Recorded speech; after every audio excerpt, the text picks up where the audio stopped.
காவல்துறை வந்து உங்களை மாற்றிக்கோங்க. நாங்கள் வந்து உங்களை குற்றம் சொல்றதுக்கு நாங்கள் வர்றதில்லை. பாருங்க, இது எங்கேயோ இருந்து பிடிச்சிட்டு வந்துட்டார். இதை பிடிச்சிட்டு வந்துட்டு என்னை மிரட்டுறான். இது யார் சொல்லி கொடுத்தது? காவல்துறையை தவிர யாரும் இல்லை.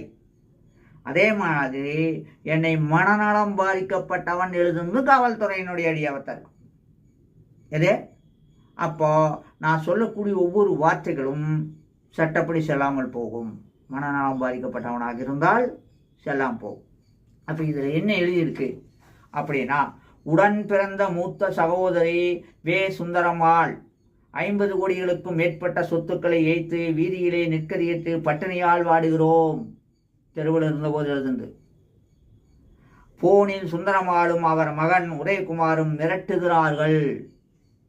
வீதியில் இருந்தபோது கூப்பிட்ட போது அரசு நீதி வழங்கி எங்களை காக்க வேண்டும். இதுவரை செஞ்சிருக்குதா? 2012 வீதியில் படுத்திருந்தோம். அப்பவே நீங்க என்ன பண்ணல, ஒரே ஒரு வயசாக்கே இவங்களை கூப்பிட்டு ஜப்தி பண்ணி முதல்ல என்ன பண்ணணும், வீட்டை எங்களுக்கு கொடுக்கணும். நீ போய் தங்கி இருந்துக்கப்பா, அப்புறம் சோத்தை ரேஷன் வாங்கி உண்டுக்கப்பா, அப்புறம் நம்ம விசாரணை 50 வருஷத்துக்கு வேணாலும் நடத்திக்கலாமாப்பா அப்படின்னா அது முறையான நீதி. இது அப்படி இல்லை. யாரோ வந்து கொடுக்க முடியுமா? உங்க மேல கொடுக்க முடியாது.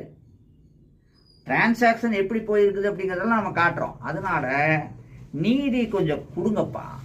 நீதி வந்து 25 வருஷம் 50 வருஷம் கழிச்சு கொடுக்கறதுனால தான் குற்றவாளிகளுக்கு என்ன ஆகுது, அவனுக்கு தில்லு.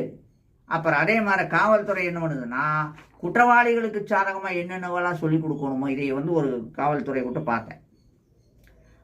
பேரூர்லையா அல்லது கோவில்பாளையத்திலையா இந்த நிகழ்ச்சி நடந்திருக்குது.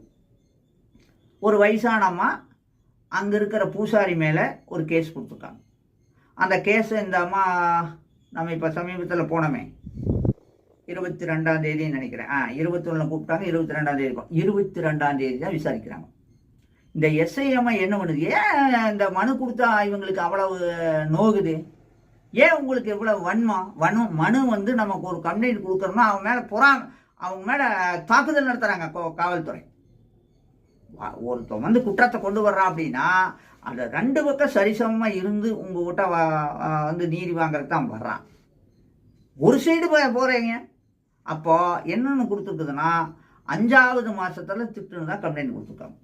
அந்த இடத்துல நடந்தது. அப்போ நான் பக்கத்தில் உட்காந்துருக்கிறேன். அப்போ என்ன